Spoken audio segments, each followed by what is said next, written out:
Hello and welcome back to my channel.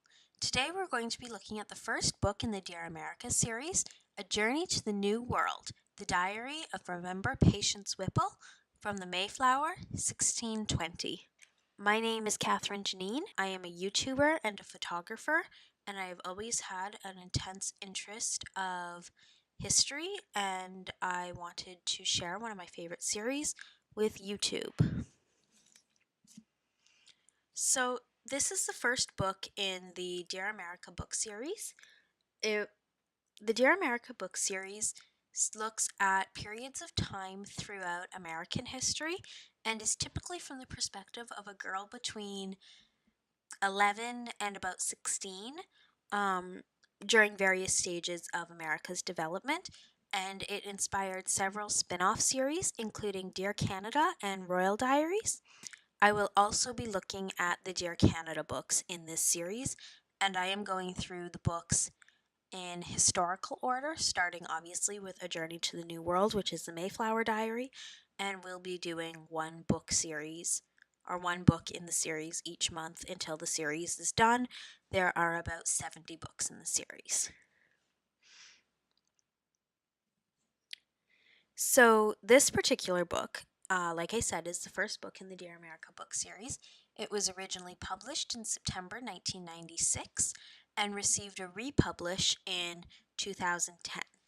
I have only read the original publication, so I'm not sure if anything was edited in the republish, though it does have a new cover, which you can see right here. The book is from the perspective of Remember Patience Whipple. Remember is a fictional character, and she is called Mem in the books. She has a mother and a father and a baby sister. And the book starts about halfway through the Mayflower Voyage of 1620 and documents to the end of the first American Thanksgiving. Before starting this video, I looked at some reviews. In Goodreads, this book has 3.5 stars, and things people were saying about it included that they thought it was very realistic, that it was easy to identify with the characters, it was a suspenseful adventure, and it was a great start to the Dear America series. Negative things said about the book included that the writing style and the grammar did not match the time period, and that it was clearly written by an author, not by an 11-year-old girl. Many people also said that it was not the best book in the series. On Amazon, the book did slightly better, receiving 4.5 stars. Positive things said about it were that it encouraged children to do more research into the time period. Though negative things people said was that the main character is too stereotypical and that there is too much killing and dying in the book. A lot of people on Amazon also complained that it was a fictional book, though the Dear America series never claims to be true stories and does not claim to be the true diaries. It is clearly viewed as a work of fiction inspired by real stories and real people. My opinion, with a disclaimer, I am Canadian. We don't learn much or anything about the Mayflower in school, so all of the research I did for this video was actually done over the last month. But my opinion is that the facts seem accurate. There are only a few minor differences, and overall I like the book. I did find it slow, and though I was able to relate with the characters, and I did cry at one point reading the book, interesting fact, when I did go to get Goodreads to get the screenshots and the other reviews for the previous slides, I found that I reviewed this book back in 2013 and gave it 1 star. Now I would give it about 2.5 to 3 stars.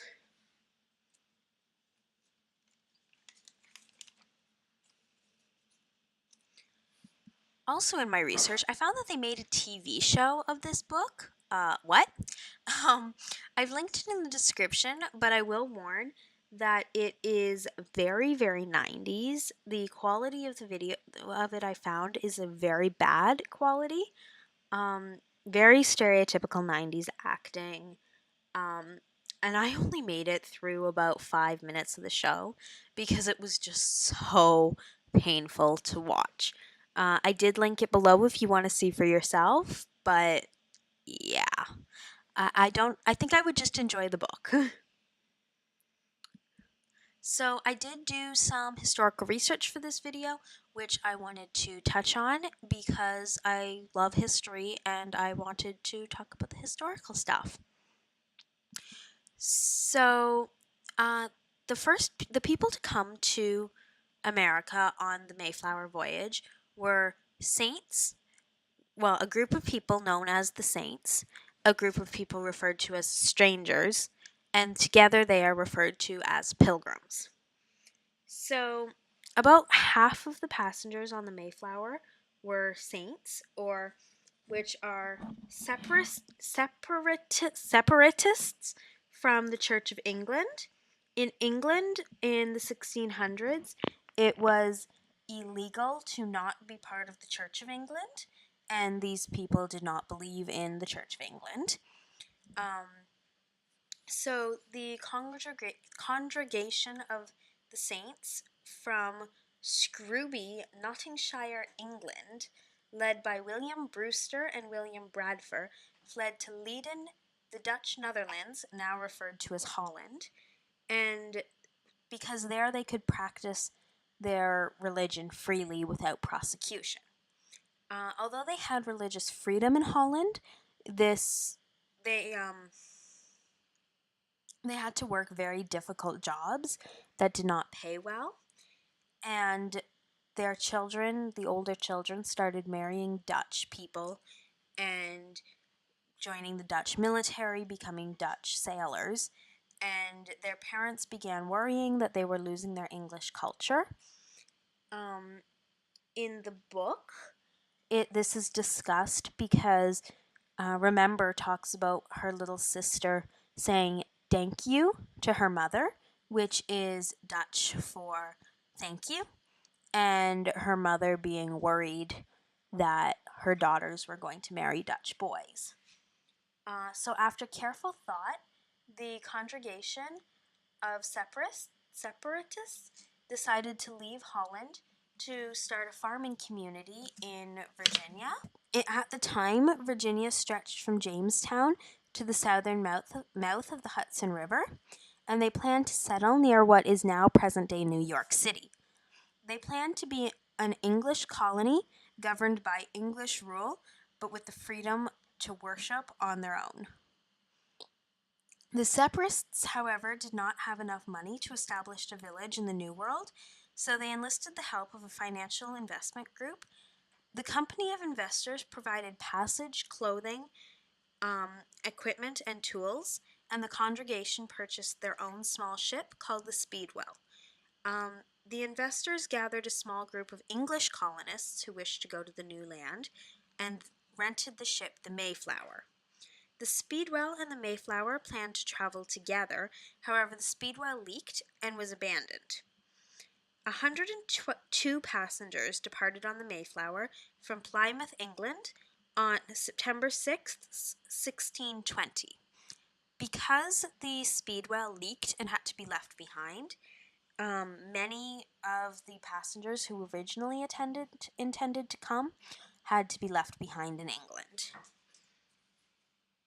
In my research, I could not find out much about the non-separatists, which the saints called the strangers, that made up the other 45% of the people on the Mayflower, other than that they were recruited by the investment company. So the Mayflower voyage was very, very long. It took almost 2 months. It was miserable. There was a lot of sickness and death, and people just generally were not healthy, and the voyage was very, very stormy. It did not arrive at the intended destination because the ship was blown off course. It arrived at Cape Cod on November the 11th, 1620, and the men aboard the ship signed the Mayflower Compact, which agreed to create a civil body politics governed by by elected officials and just and equal laws. It also swore allegiance to the King of England. And I've provided more info on the Mayflower Compact via a link in the description box. So, after arrival in Cape Cod, a party of the most able-bodied men began exploring the area, looking for the best place to settle. After several weeks, the party found an abandoned Wampanoag colony, which were the Native American tribe of the area. The favorable conditions, including plentiful water supply, a good harbor, cleared fields, and location on a hill, made it a suitable place for settlement. And the Mayflower itself arrived at Plymouth Harbor on December 16th, 1620. And fun fact, the Pilgrims didn't name Plymouth, Massachusetts for Plymouth, England. It was named by previous explorers to the region and was clearly marked as Plymouth on maps the ship's captain has to have had. It's only a coincidence that the Mayflower both set sail from Plymouth and landed at Plymouth. And Plymouth Rock has no written reference that they set foot on any rock upon coming to the New World. And in 1741, which is 121 years after the Mayflower voyage, Plymouth Rock was claimed to be the spot that the Pilgrims first landed on by a 94-year-old man named Thomas Founce, whose father arrived in Plymouth in 1623.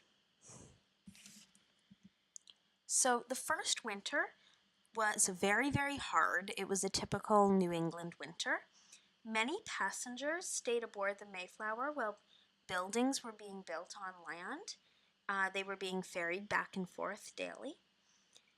And more than half of the settlers died the first winter, including 75% of the women, 50% of the men, 36% of the boys, and 18% of the girls. Only 5 women survived the first winter, and only 4 lived to see the first Thanksgiving. These women were Eleanor Billington, Elizabeth Hopkins, Mary Brewster, and Susanna White Winslow. Many of the settlers who did die died of what was likely scurvy and pneumonia. Soon after the settlers moved ashore, they met Tisquantum, or Squanato, as he was known by both names, who was a Native American man who had been kidnapped by John Smith, from the Pocahontas movie, and taken to England.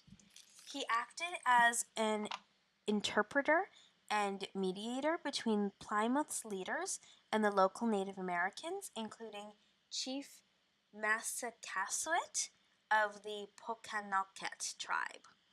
The Native Americans also taught the settlers how to hunt and fish and grow corn, beans, and squash. The Pilgrims and the Pokanoket tribe also enacted a treaty which stated neither party would harm the other. If anything was stolen, it would be returned, and the offending person would be returned to their own people for punishment. Weapons would be left behind when they met, and that the two groups would serve as allies in war. The first Thanksgiving. So nearly everything we know about the first Thanksgiving comes from a letter written by Edward Winslow in 1621. Edward Winslow was one of the settlers who arrived with the Mayflower.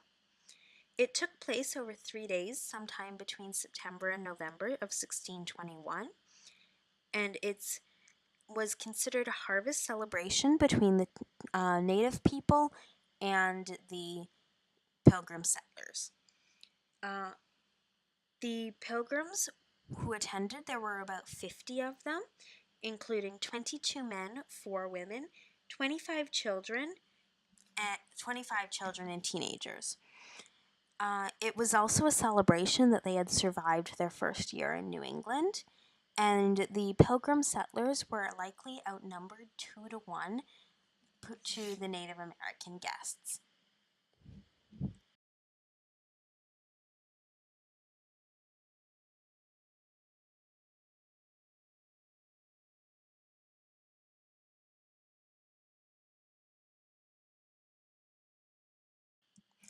In conclusion, I think that it's a good book and it gets basic historical facts correct. I think it encourages further research to all readers, especially young children. Um, I think it's a great introduction to the Dear America series, and I found it a quick read, finishing the book in only an hour. So I hope you all enjoyed that my first video in this series. This series will be coming out about every month to every 6 weeks, and please like, subscribe, and comment to this video, and I will see you in my next video. Okay, bye!